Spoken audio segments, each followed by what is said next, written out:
Ladies and gentlemen, I wanted to offer a detailed view into what's actually going on with the Canadian carbon tax, because we've described it before, but to see it in practice is something else entirely.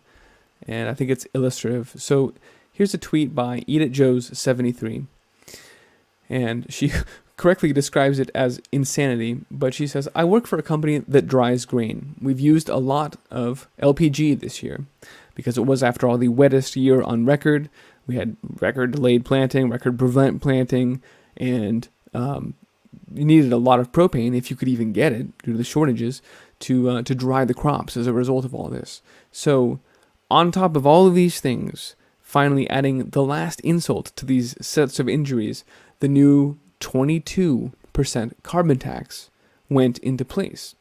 And so here you can see on her bill, and this is the Saskatchewan's energy company, sending about $46,000 of operating cost. Now that's already a hefty bill that I'm glad I don't have to pay. But if you were, if this was your operation and you were used to that, maybe you use a little more this year because it was so wet, but you're just trying to eke by, and then boom, federal carbon charge, an additional $10,000 plus on top of your $46,000.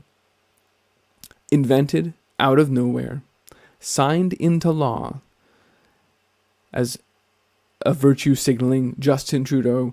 I mean, the whole thing is ridiculous. And it is absolutely devised to put farmers out of business. This is to turning the screws on what's already record bankruptcy and record terrible seasons, deliberately putting this food production out of business. And she goes on to say, she's correct, this is only going to go worse from here. So please get the word out. And it's not even, yes, but it's not really even a political discussion. This is how we feed society right now. And to deliberately put food production at risk like this this is suicidal. It's for that reason that we see farmers around the world protesting right now. And I've covered this a lot, and so I'm not going to go into it at depth here. But all over Europe right now, farmers are protesting because of various climate-based policies that are putting them out of business. All of these together are why Europe, in their agricultural commissioner's own words, is losing thousands of family farms per day, people's livelihoods, people's heritage, and our knowledge, fundamentally, our ancestral knowledge of how we grew food. All of this is being lost right now because of carbon taxes, because of Greta. And that agenda is marching forward right now, especially in Australia, given the fires there. That will be the newest icon that we point at and say, look at California, look at Australia burning.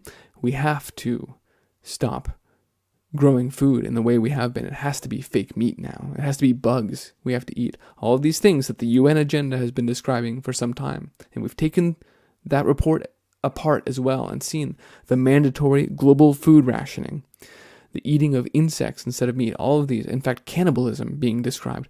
All of these things, unbelievably, are encompassed in this agenda. And so, yes, they're telling us coffee, avocados, chocolate, say goodbye. Those things are going away thanks to climate change. Pizza is shrinking. This is in 2020. Already shrinkflation is back in the headlines in this new year. And then beyond just shrinking serving sizes, they're straight up removing ingredients now, like sugar, being removed from Sprite. Ladies and gentlemen, we have to start growing our own food at this point. That is the only way to ensure our family's food security going forward. And I mentioned in a recent live stream this PERPETUAL spinach, which is an amazing variety. It's like a Swiss chard, like leafy green, that just seems to come back season after season. In fact, after getting excited about it on the live stream, I grabbed my seeds and I went outside to plant some. But lo and behold, right there underneath where my sorghum used to be was this old PERPETUAL spinach coming back again for what must be its third time now. It's a truly fun plant to be a part of growing it. And it's only by celebrating those kinds of beautiful things honestly that I can tolerate the carbon taxes and just the ridiculousness that we see, the clown world around us. So we have to dig our hands in the soil, get them dirty, and see through these things. But it's time to get serious about growing our own food, and it's time to get serious about storing our own food. And for that reason, I'm ready to officially recommend the Harvest Right freeze dryer. I've been using it for over a year now. It's been broken twice, so I'm working on a full review that will describe some of those experiences. It'll be an honest, mixed review. It's not all blowing smoke up anyone's rear end, but the machine is a good value, because preserving your own food is like printing money and sending it in an envelope to the future.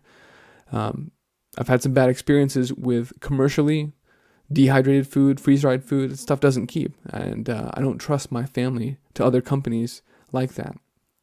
So sure, I'll have some on hand, but being able to do it myself is really much more important to me. And so the Harvest Right freeze dryer allows you to do that. It takes a ton of electricity to run the unit, and it's an expensive unit up front to purchase, but especially if you can go in with some neighbors perhaps to make it a reality, then you can easily take anything you pull out of your garden, or 100 eggs at a time, and just stock that protein away for the future, which, when we're hearing the words global protein shortage over and over, it can't be unwise. These things are only going to increase in value.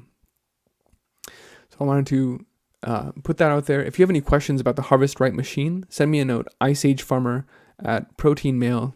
It's protonmail.com. Protein. There's a lot of protein on the screen right now. Forgive me.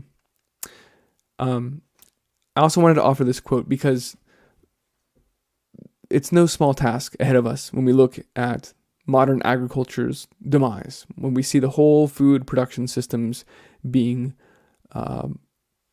deliberately dismantled. It's troubling, obviously.